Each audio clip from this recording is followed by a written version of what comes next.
Picture this for a second because I need you to actually see it. In America and in many Western countries, people spend thousands. Gym memberships, fancy equipment, mobility programs, supplements, you name it. And then they reach 60, 65, 70, and something quietly changes. They stop trusting stairs. They start holding the rail every time. They start planning their day around where they can sit. They start avoiding the floor like it's dangerous territory. And then the worst part happens. They think that's normal. They think stiffness is just aging. They think balance loss is just aging. They think joint pain is just aging. But now picture a different morning. There's an older woman in Okinawa, late 80s, 90s, who wakes up and moves like her body still belongs to her. She doesn't start the day testing her knee. She doesn't start by bracing herself. She doesn't start by negotiating with pain. She stands, she walks, she bends, she carries, she gardens, and she does it the way your body was designed to move. And what's going to blow your mind is this. It's not because she's doing intense workouts. It's not because she's doing complicated yoga poses. It's not because she's lifting heavy weights in a gym. It's because she does something most people never do consistently. She performs a simple morning routine that tells her joints, her muscles, and her balance system. Wake up, coordinate, stabilize, move smoothly. And here's the key. These movements aren't dramatic. They're almost meditative. They look simple, but they train the exact things that protect seniors. Ankle mobility and foot stability posture and breathing mechanics, spinal fluid movement and segment control, hip joint freedom and balance awareness, and the most underrated skill of all, the ability to go down and come back up safely. So today, I'm going to show you 5 movements in a countdown. Movement number 5 to movement number 1. Total time is under 20 minutes when you know what you're doing, but the effect lasts all day because you're not working out. You're rebooting the system that keeps you stable. And I'm telling you right now, the number 1 movement at the end is the one that shocked many people the first time they try it correctly, because it trains strength, balance, and coordination at the same time. It's a real-life movement, not a fitness fantasy. Now, before we begin, do 2 things for me. First, comment your age and where you're watching from. I read those comments and I reply. And it also helps other seniors feel like they're not alone. Second, listen to the safety note, because we do this smart. If you have sharp pain, recent surgery, severe dizziness, or unstable joints, talk to a clinician first. And for everyone else, do this near a bed, wall, or sturdy chair. Move slow. No ego. No rushing. This is about control, not proving something. All right. Let's start with movement number 5, the one you can do before your feet even touch the floor. Movement number 5, ankle circles and flexing. In Japanese, you might hear it described as simple ankle work, something elders do almost automatically. Now I know what you're thinking. Ankles? Really? That's the secret? Yes. Because ankles are not just joints. They are your base of balance. Think of your body like a building. If the foundation is stiff, cracked, unstable, everything above it starts compensating. And here's what most seniors don't realize. Your ankles have thousands of tiny sensors, mechanoreceptors, that tell your brain where you are in space. That's why when ankles get stiff, you don't just lose flexibility. You lose confidence in your steps. That wobble you feel sometimes, that first step in the morning feels weird, that I need a second to feel stable. A lot of it starts here. And that's why many Japanese elders begin this while still in bed before standing, because it's like turning on the lights in your balance system. Step 1, ankle circles, slow and deliberate. Lie on your back. Lift one leg slightly, just a few inches off the mattress. Not high, just enough that your heel is free. Now rotate your foot in a slow circle. Not fast, not sloppy. You want your brain to map the whole circle. Do 10 circles clockwise, then 10 circles counterclockwise. And while you do it, focus on 2 things. Make the circle as large as comfortable without forcing. Feel each part of the circle. Forward, side, back, side, almost like you're tracing a big coin with your toes. If you feel a little crackle or stiffness, normal. But if you feel sharp pain, stop. Step 2, point and flex, the oil change for the joint.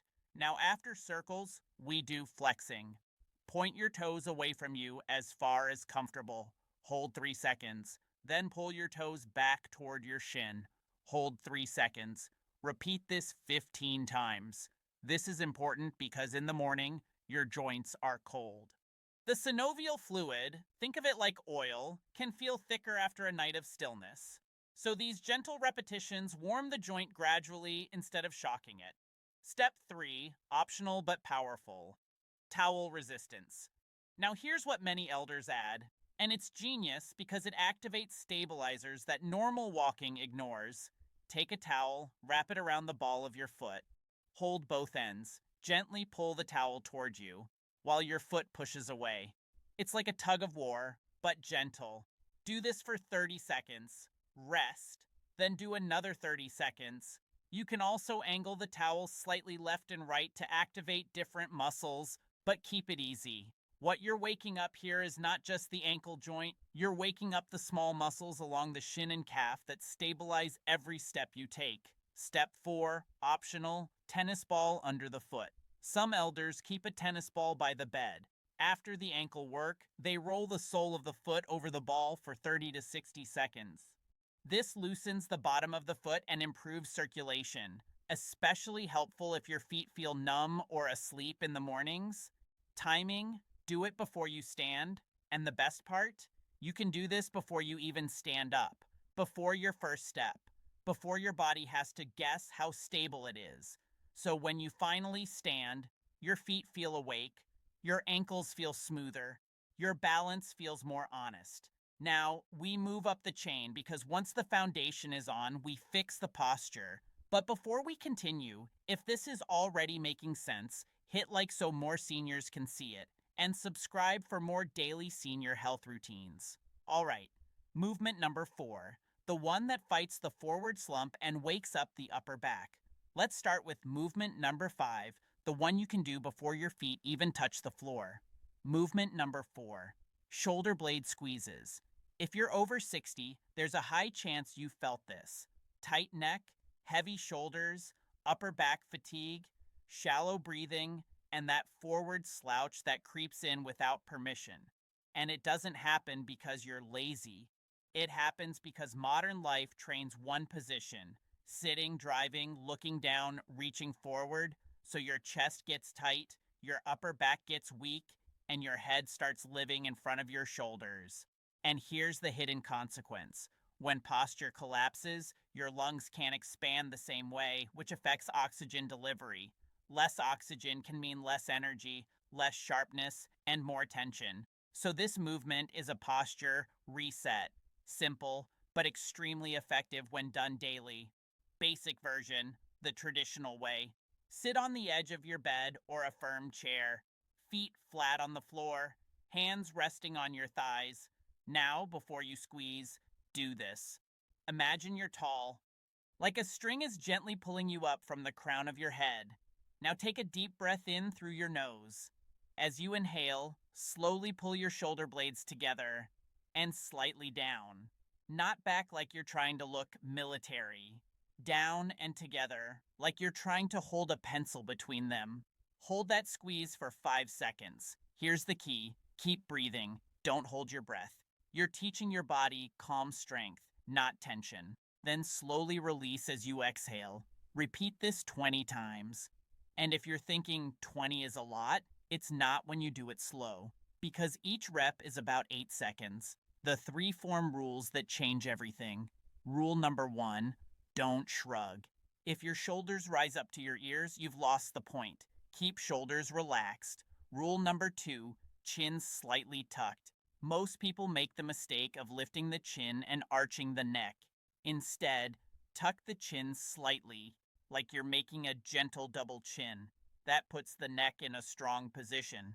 Rule number 3, squeeze from the middle back. You should feel it between the shoulder blades, not pain in the front of the shoulder. Why this works, in real life terms. When you strengthen these muscles, daily life becomes easier. Reaching overhead feels smoother. Carrying bags doesn't yank your neck as much, breathing feels fuller, and your posture becomes more stable, which improves balance indirectly because balance isn't only legs, it's the whole body stacked correctly. Advanced version, wing spreads. Now, if you want to upgrade it, start with arms at your sides. As you squeeze shoulder blades down and together, raise arms out to the sides like a slow snow angel. Stop at shoulder height, hold 3 seconds, lower slowly, do 10 reps. This engages the rotator cuff and shoulder stabilizers, important for preventing that weak shoulder feeling when you lift or reach. Morning timing. And there's a reason this comes after ankles. Now your foundation is awake. Now your posture is awake. So your spine is ready to move like it should. Because the next movement is about making your spine move segment by segment, not as one stiff block. Movement number 3, spinal waves. Japanese elders sometimes describe this idea in a simple way. Your spine should move like water, not like a wooden stick. And that might sound poetic, but it's practical. Because when the spine gets stiff, people start moving around it. They twist from the hips wrong, they bend from the neck, they overload the lower back, and then they think, my back is old. A lot of the time, it's not old. It's just undermoved. So spinal waves are like giving your spine its natural rhythm back. Sit toward the front of a chair. Don't lean back. Feet hip width apart. Both feet planted. Now imagine your spine is a chain, or a string of pearls. Each vertebra is one pearl. We're not going to yank anything. We're going to create a smooth wave that travels through that chain. Step by step, the wave. Start from the pelvis. Tilt your pelvis slightly back. That gently rounds the lower back. Then tilt your pelvis forward. That creates a gentle arch in the lower back. Now don't stop there. Let that motion travel upward. So after the lower back moves, the middle back follows, then the upper back, and finally the neck. Then you reverse it and bring the wave back down. One full wave up and down should take about 8 seconds. 4 seconds up, 4 seconds down. And the goal is smoothness. If it feels robotic at first, good. That just means you're relearning control. How much? Do 3 sets of 10 waves. Between sets, rest for 15-20 seconds and breathe normally. If you're very stiff, start with 2 sets. Consistency beats intensity. The breathing upgrade. Now here's what makes this feel amazing. As the wave travels up, inhale slowly through the nose. As the wave travels down, exhale through slightly pursed lips. That exhale is important because it turns on your deep core without you trying. It creates a gentle brace that protects the spine while you move. And when seniors do this, they often say, my back feels lighter. My posture feels taller. My walking feels smoother. Common mistakes. Mistake number 1, moving too fast. Fast turns it into a wiggle. Slow turns it into control. Mistake number 2, forcing range. This is not a stretch contest. If you force it, you tighten up. We want the opposite. Mistake number 3, collapsing the chest. Keep that string pulling you up feeling. Optional add-on, tiny rotation at the top. If it feels good and pain-free. At the top of the wave, rotate your shoulders a few degrees right, back to center, a few degrees left, back to center, small, smooth. This adds rotation, something most people lose with age, and it helps the spine stay 3-dimensional. Why this sits at number 3 in the routine. Now think about what we've done. Ankles, turned on the foundation and balance sensors. Shoulder blades, turned on posture muscles and breathing mechanics. Spinal waves, gave your spine rhythm and segment control. So now your body is ready for a movement that requires balance while standing. Hips. Movement number 2, standing hip circles. This is where Japanese routines really look different from Western exercise. In the West, most people think training means straight lines, machines, sets and reps, forward motion, but hips were designed for circular motion. They're a ball and socket joint. They want variety. And when hips lose variety, you start to feel it everywhere. Lower back feels tight because it's compensating. Walking feels less stable. Turning feels awkward. Getting in and out of cars becomes annoying. And balance starts to feel fragile. So, hip circles restore something simple: your body's ability to move in more than one direction. Safety first. If balance is an issue, stand next to a wall, counter, or chair. You can touch it lightly with fingertips. That's not cheating, that's smart. Feet slightly wider than hip width. Knees soft, not locked, hands on hips. And before you start, check this: your upper body should stay mostly still. If your chest is swinging all over the place, you're not isolating the hip joint. You're borrowing from the back. Step by step, the circle. Now imagine you're stirring a big pot with your hips, or you have a hula hoop and you're keeping it spinning in slow motion. Shift weight to the right hip, then circle forward. Transfer weight across to the left. Circle back, complete the loop. Go slow, do 10 circles in one direction, then 10 circles in the other. And as you circle, notice the weight shift. Balls of the feet, heels, right foot, left foot. That awareness is not extra. It's literally training the nervous system to map your body in space. The three sizes progression keeps it interesting. Now here's a progression many elders naturally do. First 10 circles, small. Second 10 circles, medium. Third 10 circles, slightly bigger, not bigger by forcing your back, bigger by allowing the hip joint to open gradually. If you feel any sharp pinch in the front of the hip, stop and reduce the circle size. The glute medius effect. There's a muscle on the side of your hip, your glute medius. When it's weak, you get that side-to-side wobble while walking. Hip circles, done properly, wake that muscle up. And that's why many people say, I feel steadier, my steps feel cleaner, I don't feel like I'm drifting. Optional challenge. If you're comfortable, hold a light object at chest height, like a small water bottle. Not heavy, it just increases core engagement and balance demand. But only do that if you feel stable already.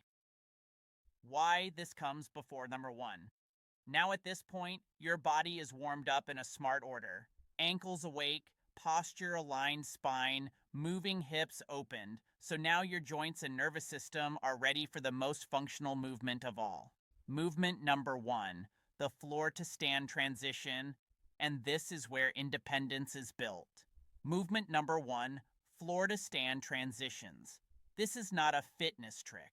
This is a life skill. Because sooner or later, real life pulls you toward the floor. You drop something. You need to pick up a bag. You're cleaning. You're gardening. You want to play with grandchildren. Or you simply want the confidence that if you ever did end up on the floor, you can get back up. And here's the uncomfortable truth. When people stop practicing this skill, they start fearing the floor. And when they fear the floor, they move less. And when they move less, they lose strength and balance faster.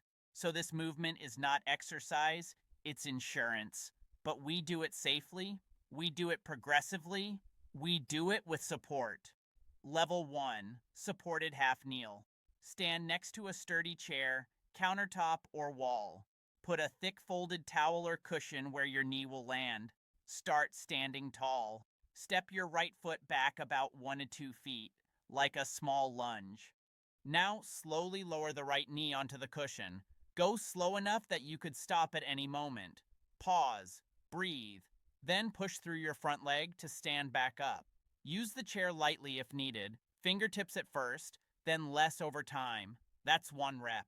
Do 5 reps, then switch legs. This alone trains quad control on the way down, glute strength on the way up, core stability and balance under real-life conditions. Level 2, both knees. If the half kneel is easy and pain-free, lower the back knee, then bring the second knee down onto cushions. Pause. Then step 1 foot forward, plant it strongly, and stand. Again, slow, controlled, no rushing. Level 3, smooth transitions. Only if you feel stable. Try to make the whole transition smoother with less support. The goal is not speed. The goal is control and confidence. The breathing pattern. Breathing makes a big difference. Inhale as you prepare. Exhale slowly as you lower down. Inhale at the bottom. Exhale as you stand. That exhale helps your core stabilize your spine naturally. The modification rules. If your knees are sensitive, use thicker padding, reduce depth, stay in half kneel, only fewer reps. If you feel sharp pain, stop. Discomfort from effort is okay.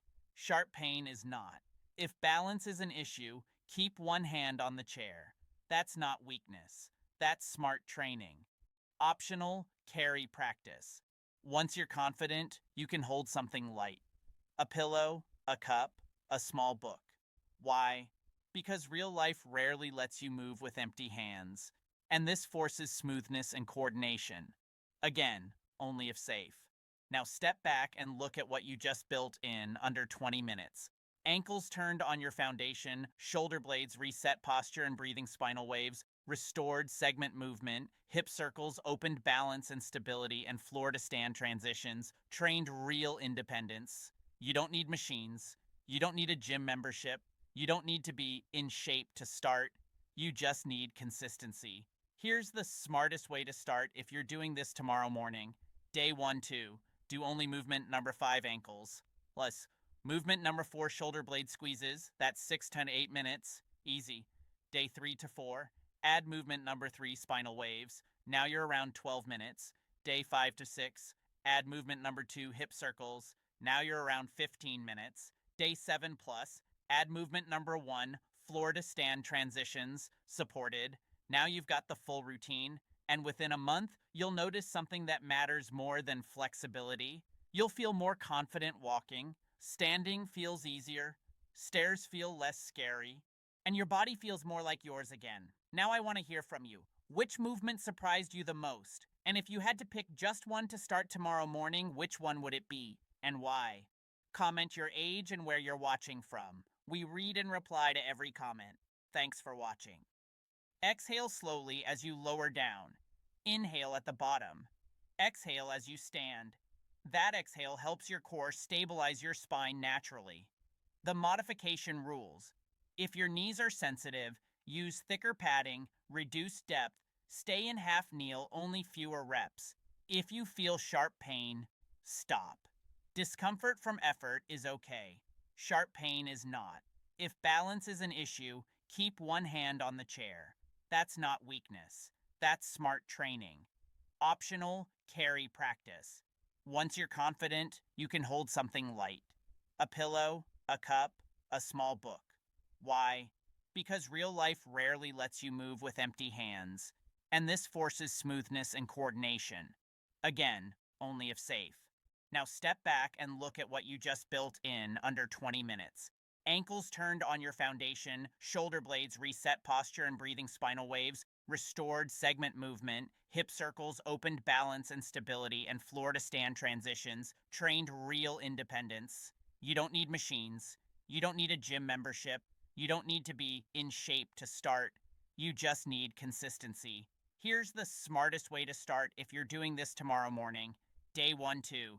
Do only movement number 5, ankles. Plus, movement number 4, shoulder blade squeezes. That's 6 to 8 minutes. Easy. Day 3 to 4. Add movement number 3, spinal waves. Now you're around 12 minutes. Day 5 to 6. Add movement number 2, hip circles. Now you're around 15 minutes. Day 7 plus. Add movement number 1, floor to stand transitions, supported. Now you've got the full routine. And within a month, you'll notice something that matters more than flexibility. You'll feel more confident walking. Standing feels easier. Stairs feel less scary. And your body feels more like yours again. Now I want to hear from you. Which movement surprised you the most? And if you had to pick just one to start tomorrow morning, which one would it be? And why? Comment your age and where you're watching from. We read and reply to every comment. Thanks for watching.